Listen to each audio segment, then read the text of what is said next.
Those who organized, trained the men at the bases, and kept things going obtained no recognition if they were no longer with the Grand Army or had not taken part in such and such a battle.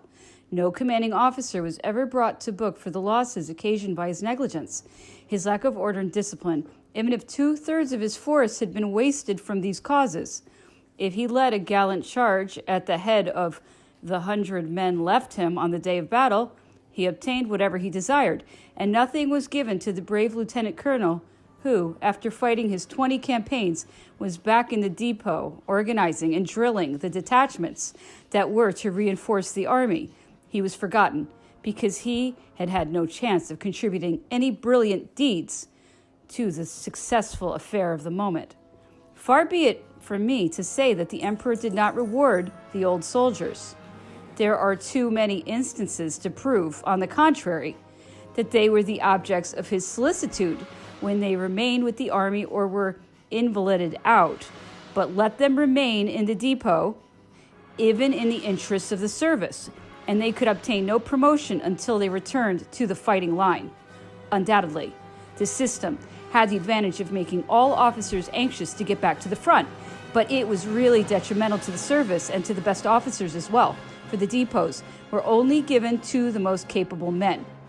Any honest investigator who would compare the conditions of his corps at the beginning of the campaign with its state at the end, seeking the cause of loss and wastage, would certainly find that it was not the enemy's guns which had done the most damage to our cavalry.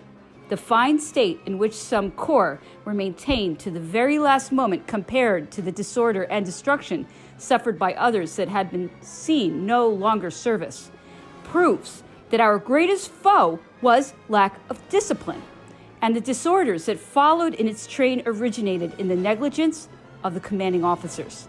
For his headquarters, the emperor had altogether 715 saddle and draw horses in Russia to draw the wagons loaded with provisions of all kinds, as well as a great outfit of tents.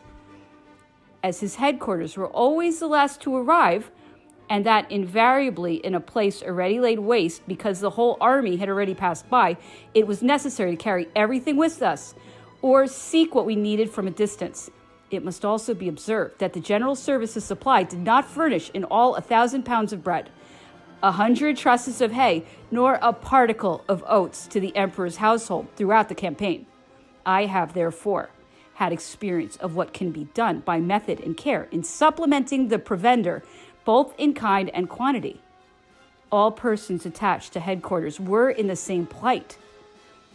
But as none had more than a few horses, it was much easier for them to find and provide fodder. It is also an admitted fact that the mounts of the emperor and his suite made much longer and faster rides than other horses. Yet, on reaching Vilna on December 8th, during the retreat, only 80 horses had been lost out of the 715 with which we had started the campaign.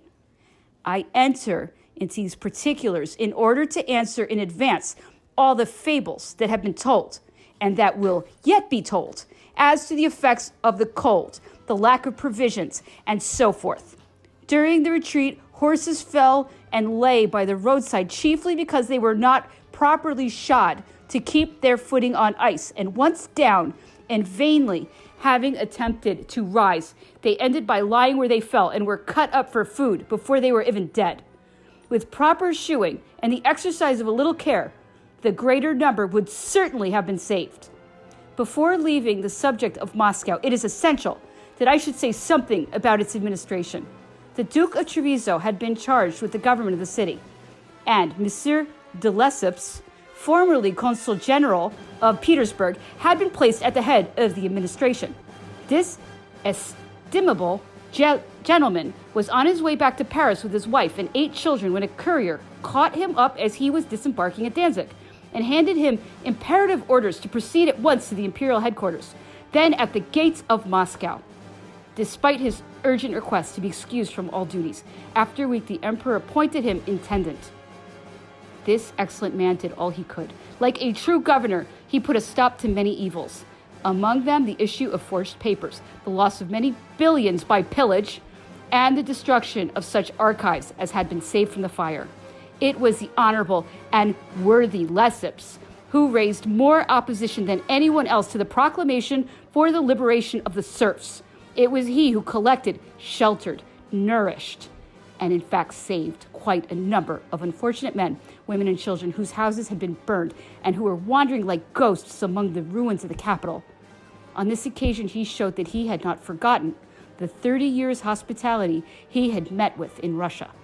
I was an eyewitness of this estimable man's efforts. He often confided in me his disappointments and all the sorrow that so much distressed him.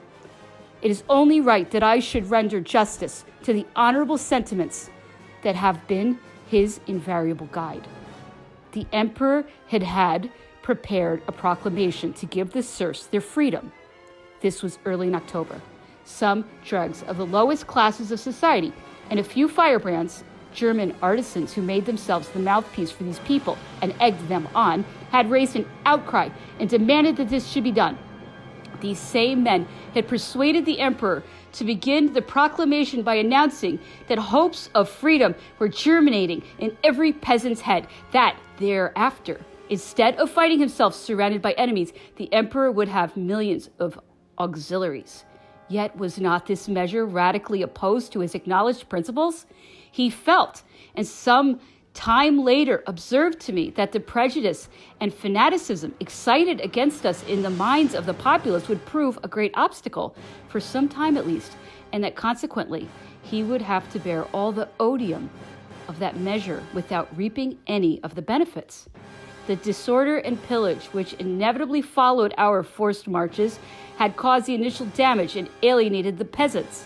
The fires that had been so skillfully started, for which the peasants blamed the French, the different language, the crusade preached against us by the Russian clergy, all had combined to make that superstitious folk regard us as barbarians who had come to overturn their altars, steal their goods, ravage their women and children, lead them into captivity. And so they fled from us as from wild beasts. It would have taken time to reestablish our relations with the inhabitants. You have to confer before you can agree. As matters stood, there was no one to confer with. The Russian government had been wise to send away the inhabitants before the French arrived. In those grave circumstances, now it can be said, the Russians lacked neither talent nor forethought. This being the case, a proclamation which, apart from anything else, was not in accordance with the emperor's views, could have served no purpose, for it would have had no effect and would have imparted to the war a revolutionary character, which would have been highly unseemly in a monarch with reason, prided himself on having restored social order to Europe.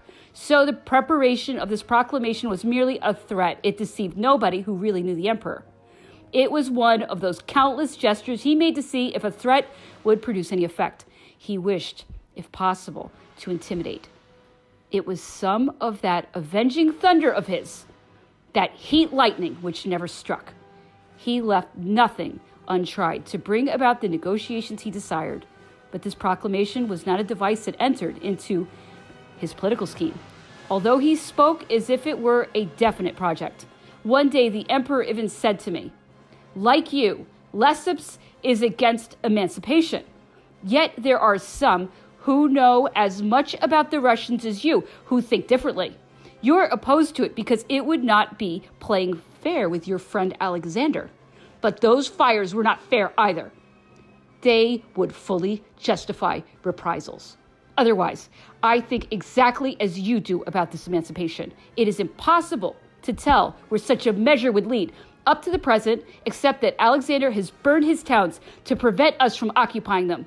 We have played the game with each other. There have been no offensive proclamations, no insults. He is wrong not to come to terms. Now that our duel is over, we should soon be in agreement and remain the best of friends."